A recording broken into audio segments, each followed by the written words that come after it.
We're starting off with Omar Barghouti. Omar was born in Qatar to a Palestinian family from the Barghouti clan, and at a young age moved to Egypt, where he grew up. In 1982, he moved to the United States, where he lived for 11 years and earned a master's degree in electrical engineering from Columbia University. Since 1993, Omar has been living in Israel, holds Israeli permanent residency status, and lives in Akkad. Omar is a founding committee member of the Palestinian Campaign for the Academic and Cultural Boycott of Israel, and a co-founder of the Boycott, Divestment, and Sanctions movement.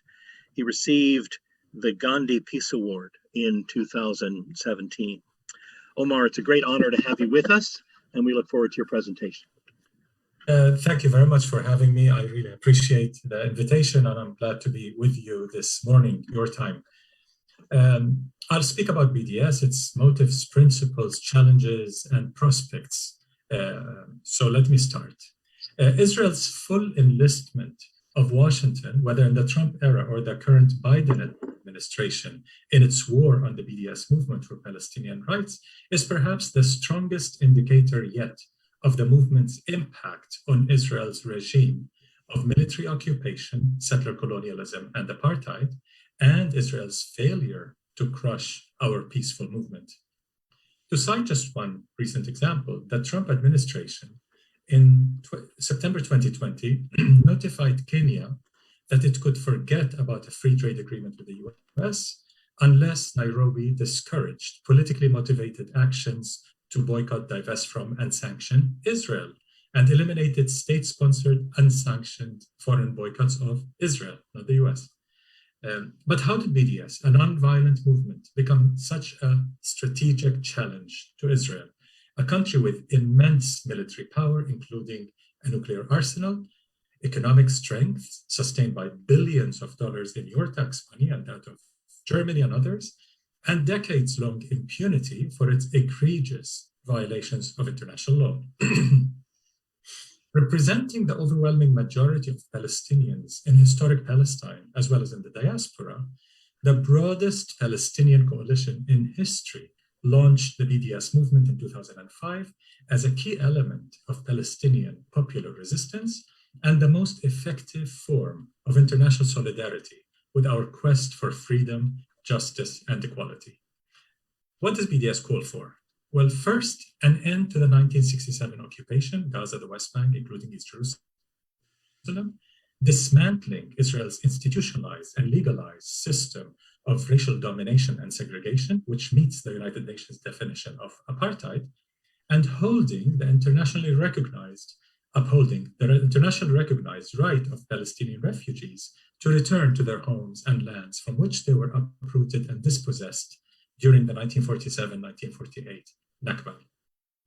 Israel's most important human rights organization, B'Tselem, has recently joined many Palestinian and international organizations and analysts in understanding Israel's regime against all Palestinians as, quote, a regime of Jewish supremacy from the Jordan River to the Mediterranean Sea, an apartheid regime. The three BDS demands that I mentioned address the basic rights of Palestinians in the Gaza Strip and the West Bank, including East Jerusalem, who make up some 38% of the Palestinian people, Palestinian citizens of Israel, who make up around 12%, and Palestinians in the diaspora, who make up 50% of our people. About 2/3 of Palestinians are refugees, internally displaced persons, or living in exile, not allowed to go home. Anchored in the Universal Declaration of Human Rights, the BDS movement has consistently opposed all forms of racism and discrimination, including anti-Black racism, anti-Indigenous discrimination, sexism, homophobia, Islamophobia, and anti-Semitism.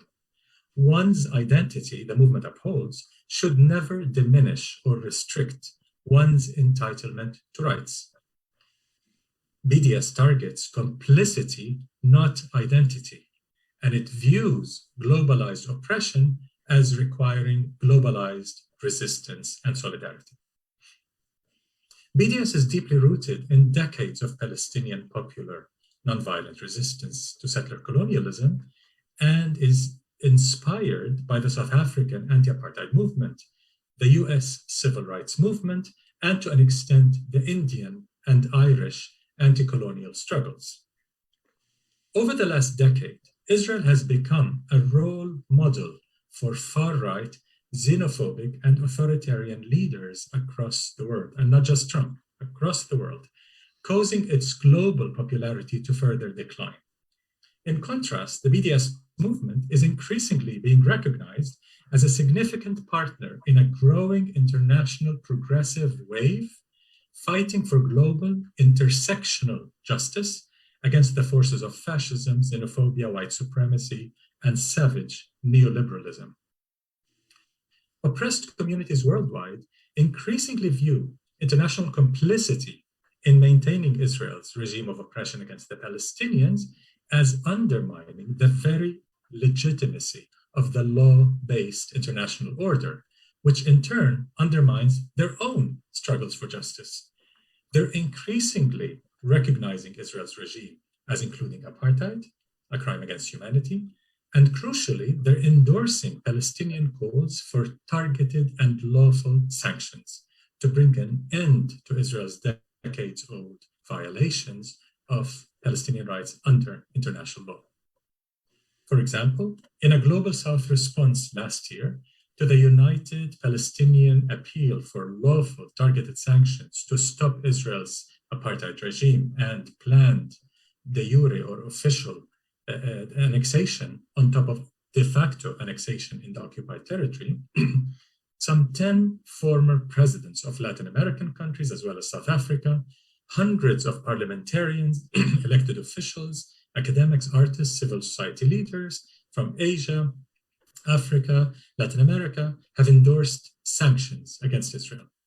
The Senate of Chile voted overwhelmingly for sweeping sanctions if Israel went ahead with its formal plans, as did the parliaments of Belgium and the Netherlands.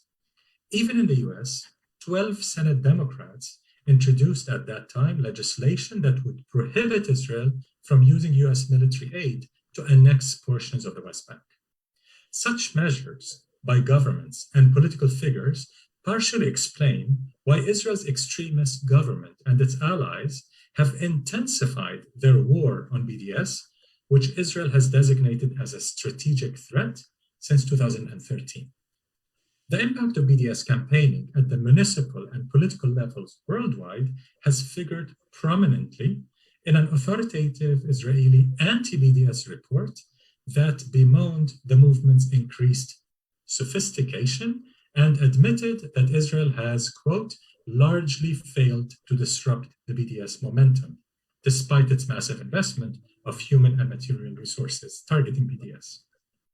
The conclusion of this 2020 study in Israel echoes a 2017 report by two pro-Israel lobby groups, the US-based Anti-Defamation League, ADL, and Re'ut, an Israeli think tank. They outlined Israel's failure to stem the BDS movement's impressive growth and significant successes. Still, the Palestinian-led global BDS movement faces an uphill battle against an Israeli regime that is more fanatical and violent than ever. Israel is escalating its medieval, brutal siege of 2 million Palestinians in Gaza, its incessant destruction of Palestinian homes and olive groves, its gradual ethnic cleansing of indigenous Palestinian communities in Jerusalem, the Jordan Valley, and the Naqab or Negev, its relentless theft of Palestinian land, and its wanton murder and imprisonment of scores of Palestinian men, women, and children. Israel is enjoying a disturbing level of impunity thanks to blind support from its anti-Palestinian and far-right allies in the US, in Europe, India, Latin America, and increasingly in some autocratic Arab countries as well.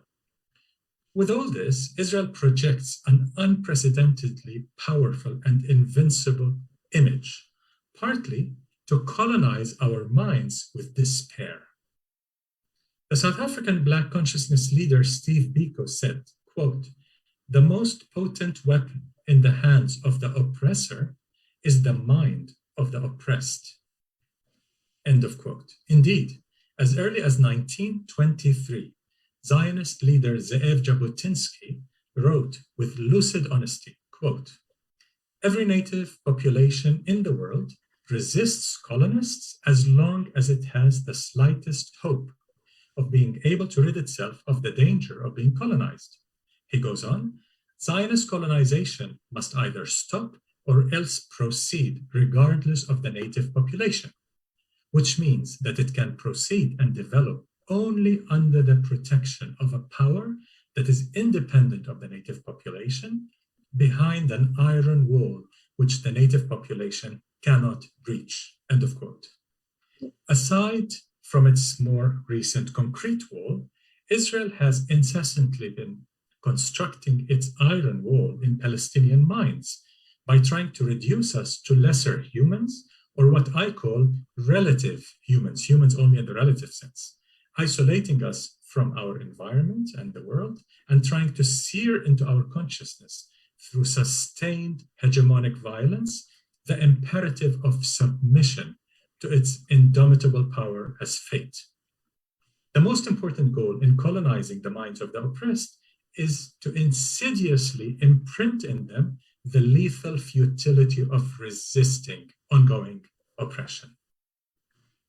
Consequently, the struggle for Palestinian liberation has always been conditioned upon decolonizing Palestinian minds from deeply seated powerlessness and hopelessness, and embarking on a praxis, a radical process of hopeful, globalized resistance, transformation, and emancipation. After all, hope that emanates from effective popular resistance, organically coupled with principled international solidarity, is resilient and contagious.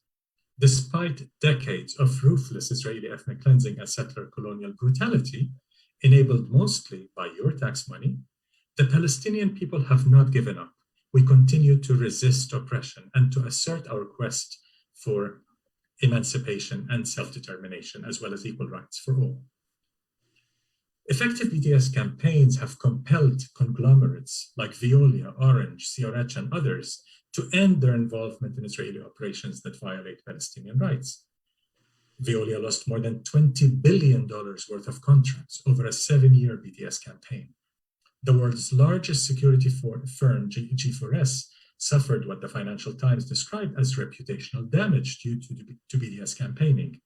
And many companies were subjected to very real pressures by grassroots campaigning. Sovereign funds in Norway, Luxembourg, the Netherlands, and recently New Zealand have divested from Israeli or international companies and banks that are involved in Israel's violations of human rights. Mainstream churches in South Africa have endorsed BDS, while major churches in the United States, like the Presbyterian Church, United Methodist Church, United Church of Christ, among others, have divested from US companies or Israeli banks for their involvement in Israel's violations.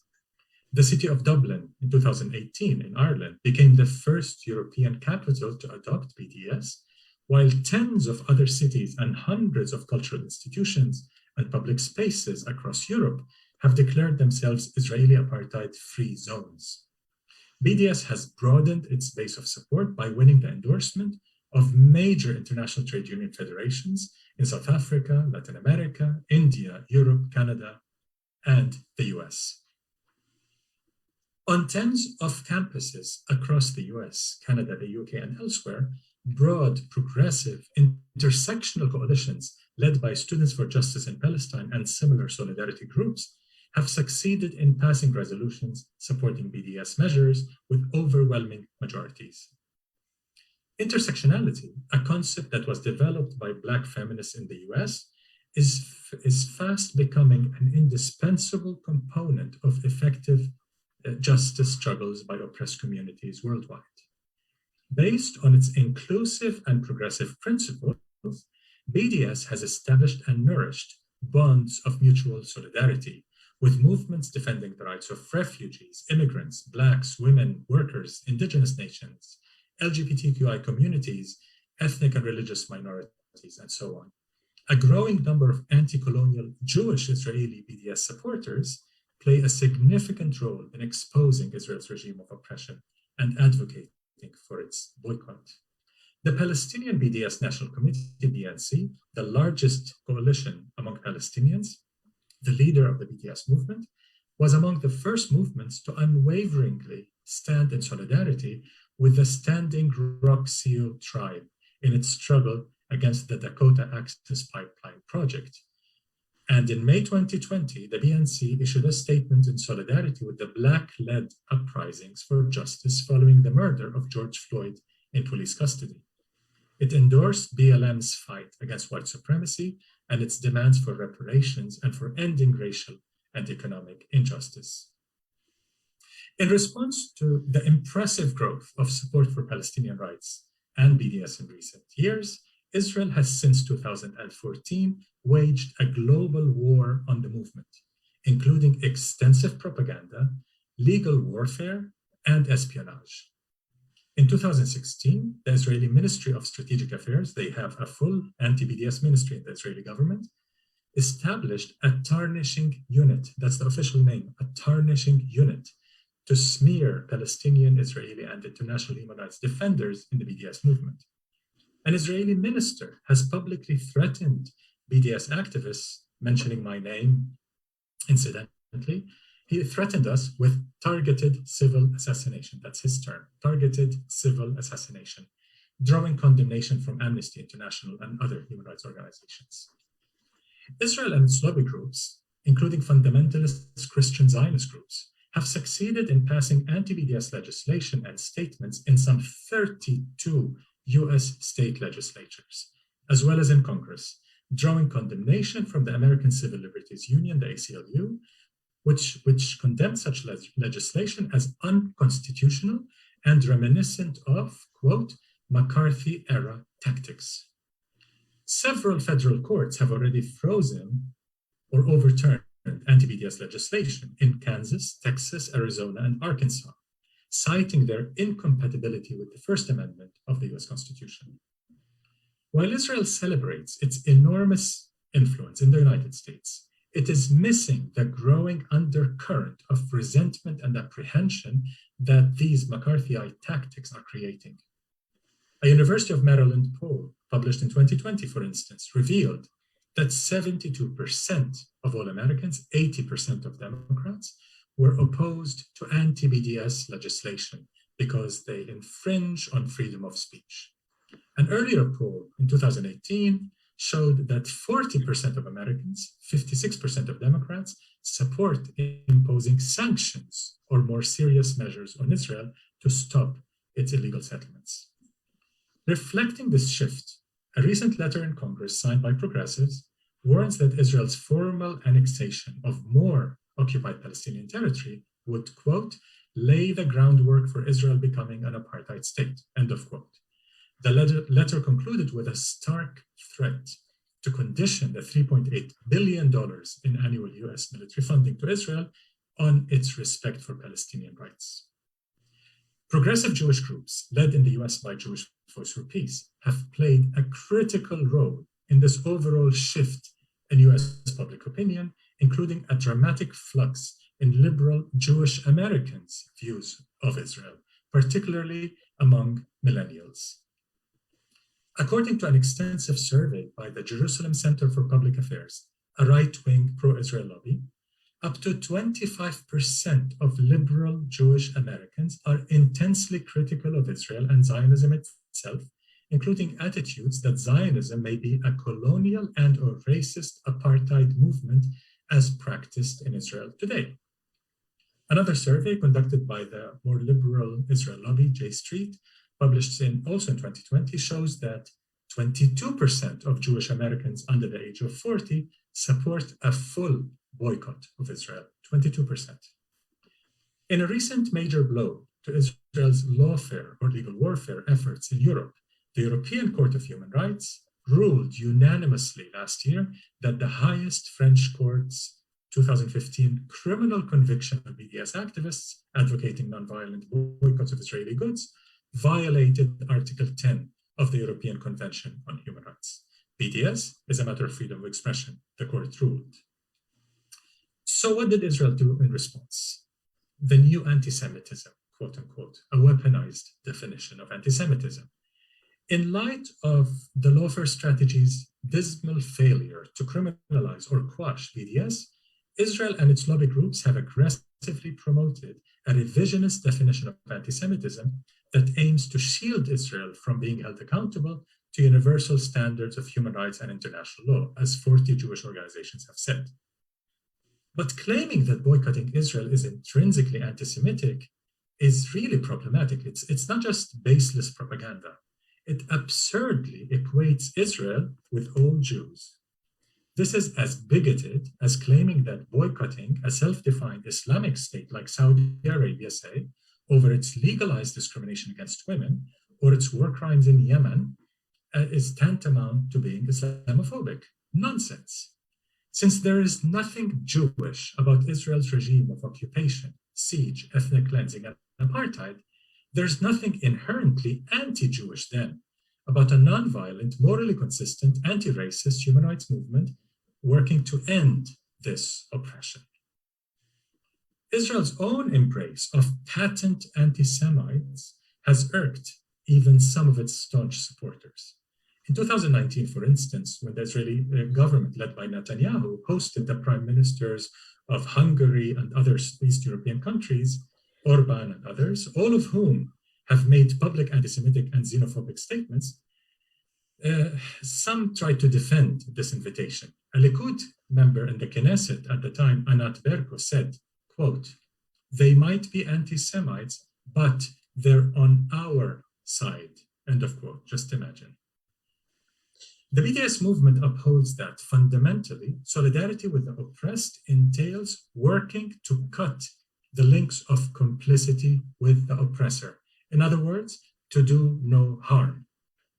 In the US context, this means ending the unparalleled US complicity in Israel's regime of oppression, cutting US military funding to Israel. This means ending complicity of city councils, churches, universities that are invested in companies doing Israel's work in oppressing Palestinians. This means adopting ethical procurement and investment guidelines that ban such companies implicated in human rights violations in Palestine and elsewhere around the world. But why should an average person in the West, in the US today, stand in solidarity with Palestinians despite having so much to worry about in their own country?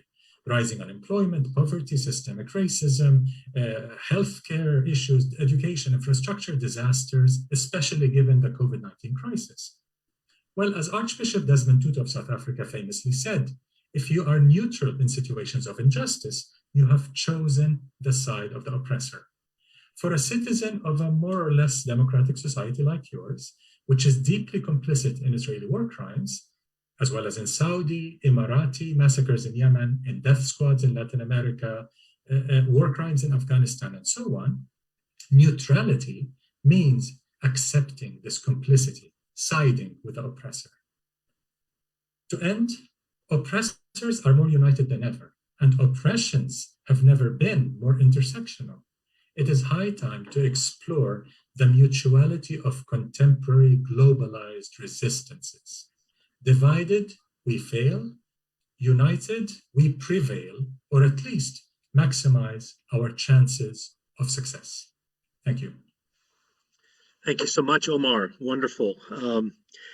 We have a couple of questions to follow up.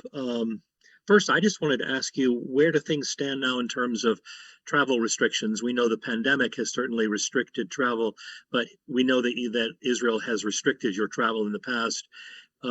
When things open up again and travel is more possible, what is your status vis-a-vis this suppression of your travel rights by Israel? Yes, thanks, Mark. For the last 7 years, I've faced on and off de facto travel bans.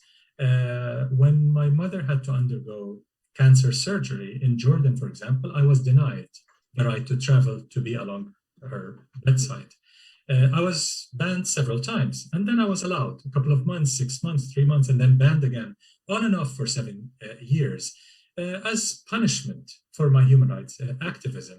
But Israel did not stop there. It has outsourced its repression, its McCarthyism against us as human rights defenders to the US government. They tried to the British government and others. For example, in 2017, as some of you may know, I was banned by the Trump administration from entering the US. They revoked my visa without any apparent reason. Well, I know the reason. I was about to speak in a synagogue for the first time ever. I did speak online. I was about to attend my daughter's wedding in Texas. I wasn't allowed and I couldn't do that online, but I got a message across to her through my brother. I was supposed to speak at Harvard, and I did speak with Professor Cornel West at NYU with Peter Beinart, and so on and so forth. I had so many events to do, and I did all of them. Sleepless in Ramallah. I was in that week doing lectures at 2 a.m. and so on. So they do try to do all kinds of things to intimidate us, to bully us, but it's difficult. It takes its toll on me, on my family, on everyone around me, but it doesn't deter me. I'm determined to continue this struggle because I cannot live in injustice. I cannot accept a life without dignity. Thank you. I was very moved by your description of the underlying impulse of the whole BDS movement as decolonizing Palestinian minds. And I really appreciated that very clear statement about the inherent desire for emancipation and not giving into the colonial mind, the colonialized mind. I think those of us in this country who struggle to see how we can bring about change sometimes accept the mindset of the oppressor ourselves. So that was very helpful. I did see a couple of questions. One, someone said you mentioned the Anti-Defamation League. What does, if anything, ADL have to say about the actions of the Israel's government toward the Palestinians? I'm not aware that ADL has commented on that, but do you have anything about that? Yes, the ADL is a very problematic, it's a very racist, anti-Palestinian right-wing organization, but it's not just anti-Palestinian, it's anti-Black.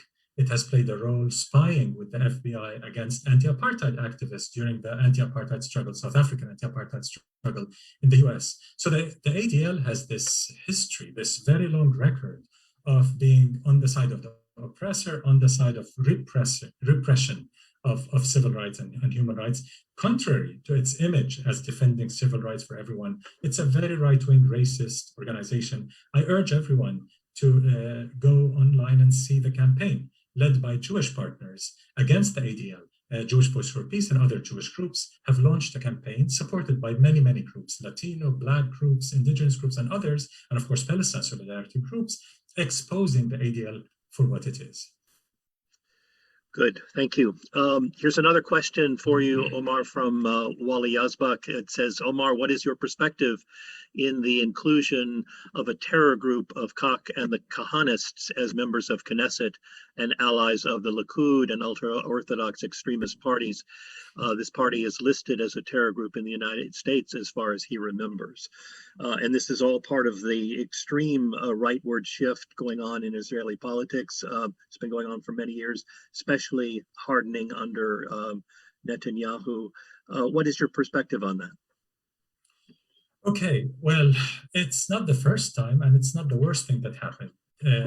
80 seats in the Knesset belong to the far right, from the Likud to the right. The Likud is far right. Let's be very clear here.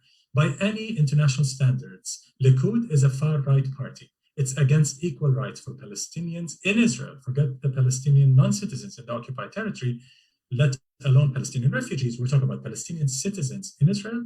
The Likud doesn't believe that they should get equal rights simply because they're not Jewish.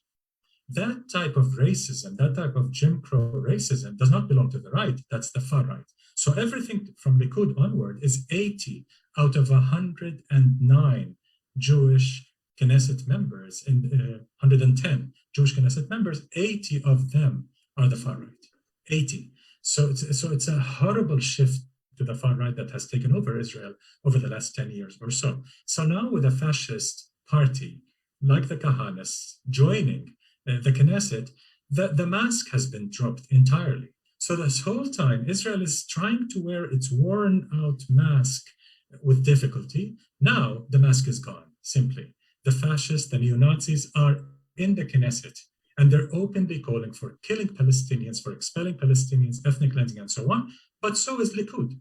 So is so much of the Zionist spectrum in the Israeli Knesset, not to mention groups that are not in the Knesset.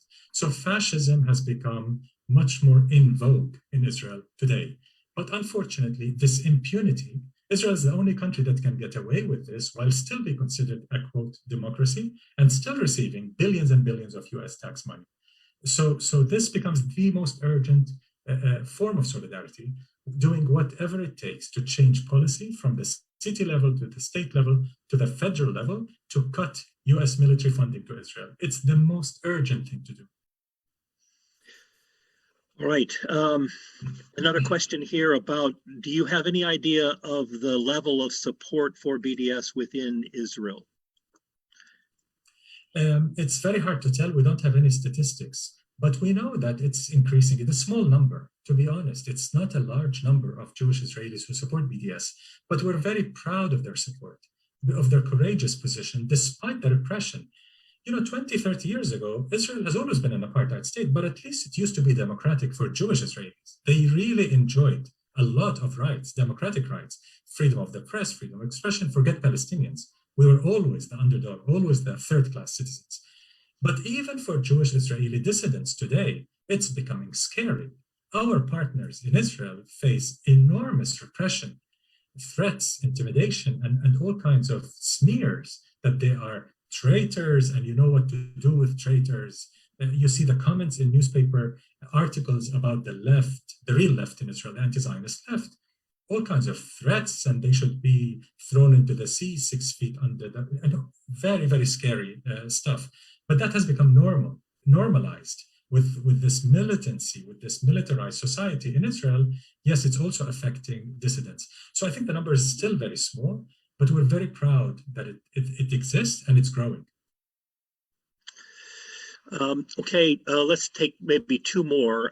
One is the growing sense that that the two-state solution is moribund, is a dead corpse, really, not a viable option, hasn't been for years, been whatever hope there may have been in it, certainly dismantled by Israel's aggressive expansion and confiscation of Palestinian land.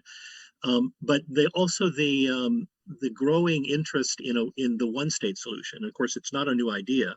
It originated among Palestinian scholars a long time ago and activists, but it has gained more recent currency. And I wonder what you personally think about the one-state solution, and then to the extent that there is a BDS position or perspective on the one-state solution, that would be helpful as well. Sure. The BDS movement is totally agnostic on this. We don't take a position on one state versus two states. What we say is that to achieve any just solution, any just and peaceful solution to this colonial conflict, we need to end the occupation, end apartheid, and respect the right of return for Palestinian refugees. Those three main ingredients are fundamental in any reasonable solution. So that's what we stick to. We adhere to our human rights agenda. It's partly because we are a human rights movement. We're not the political leadership of the Palestinian people. Yes, BDS is led by the absolute broadest, largest coalition in Palestinian society, but guess how we maintain the consensus? By sticking to our human rights mandate. If we dare to step beyond the mandate, we would run into so many problems internally, let alone externally. So even to maintain our coalition, we don't get into one state, two states. Every one of us has his or her own opinion. I've personally, in my personal capacity since 1983, have advocated for a secular democratic state with equal rights for everyone. That's my personal position, but I never bring this to the BDS table because we simply take no position on this. The current task for solidarity groups, at least, is not to decide for Palestinians what solution works best. It's up to Palestinians to determine our future. The task is to end complicity. at the church level, university level, institution level, city council level, ending complicity. That is the most important task, to do no harm. One last question.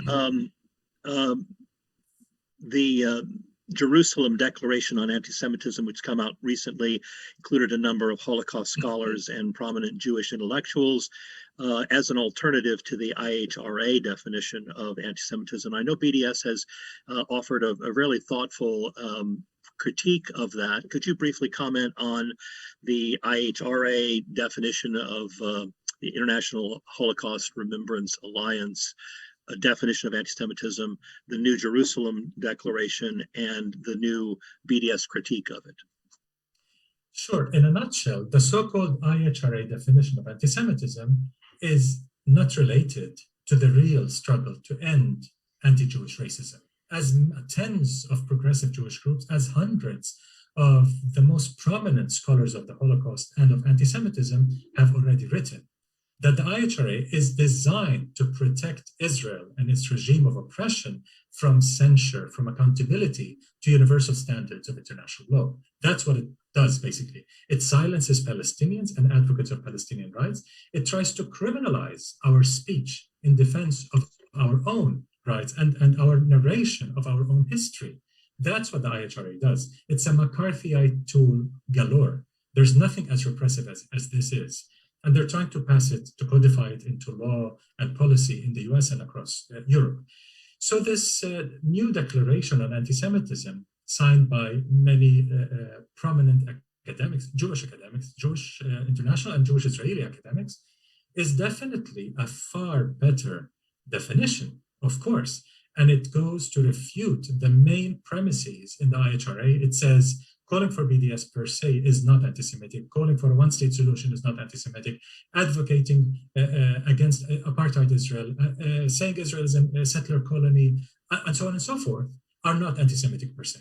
You have to prove anti-Semitic intent if you want to say anything about that. So in that sense, it is far better. It's a much more useful instrument to defend our space to freedom of expression, which has been eroded, which has been under attack by the IHRA, bullying and McCarthyism. So this is, in a way, an important step against that, but it's inherently flawed. Any definition on anti-Semitism that focuses on Israel, the Palestinians, and Zionism cannot but take into account Palestinian perspectives. This declaration doesn't.